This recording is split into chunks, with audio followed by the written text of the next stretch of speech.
Après-midi de répétition générale en public au théâtre du Capitole. On se bouscule pour André Chénier d'Umberto Giordano, l'un des plus célèbres opéras véristes du répertoire italien. Ce sont les aventures tragiques d'un poète au grand cœur sous la Révolution française, puis la Terreur. Un poète entouré de femmes éplorées, puis en colère, et de serviteurs devenus chefs, lieutenants de Robespierre, le personnage de Gérard. Et au milieu de la foule déchaînée de tout le peuple français, avec la guillotine au bout du chemin. Mise en scène Jean-Louis Martinotti qui connaît sa révolution sur le bout des doigts et on reconnaîtra le grand air de la Mamma Morta.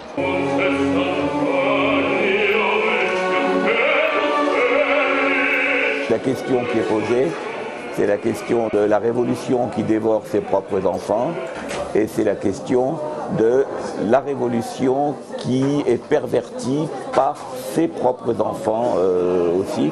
Donc c'est une question tout à fait d'actualité.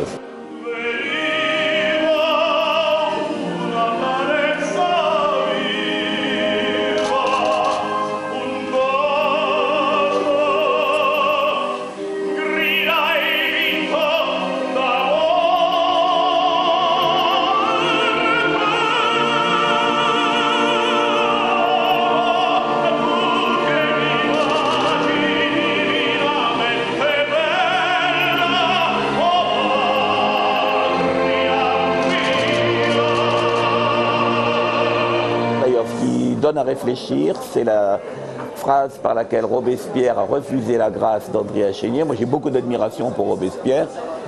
Enfin, Robespierre c'est quand même parmi ceux qui ont organisé la terreur. Il y avait pire que lui, il y avait Marat. Et la dernière phrase que nous donnons pour clore le spectacle, c'est « Même Platon a banni les poètes de sa République ».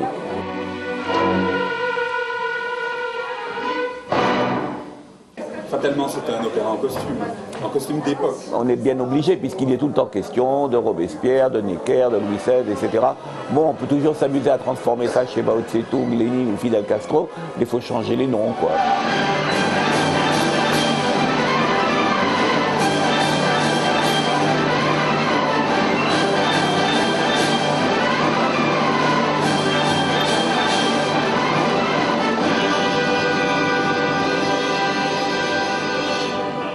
Gérard est le personnage le plus important de la pièce parce que c'est le seul qui évolue vraiment.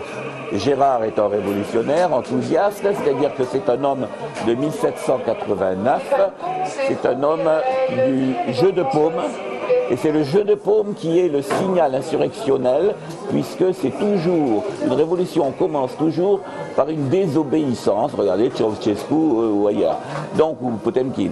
Donc c'est une désobéissance, c'est-à-dire que nous sommes, c'est donc 89, c'est pas la prise de la Bastille qui n'est qu'un épisode révolutionnaire qui est une insurrection.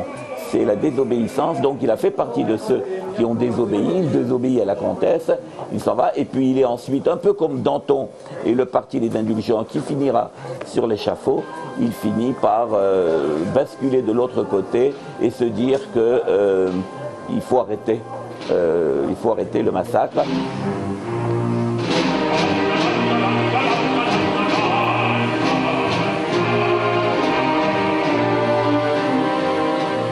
Quant à Chénier, Chénier a été révolutionnaire lui aussi, il était quand même, mais Chénier s'est arrêté à la mort du roi. Il ne voulait pas la mort du roi et il s'est séparé de la révolution à la mort du roi. Il a écrit des poèmes d'une violence terrible contre la terreur, contre Marat et à la gloire de Charlotte Corday.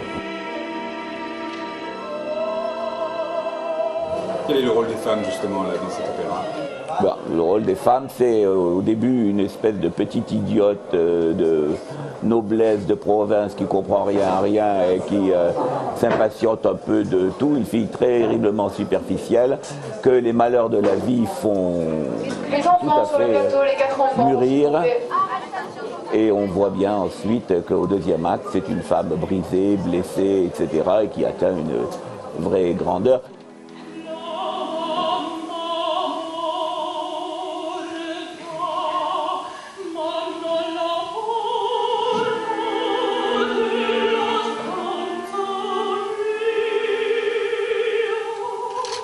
On peut dire que la mort avec Chénier, c'est un authentique suicide.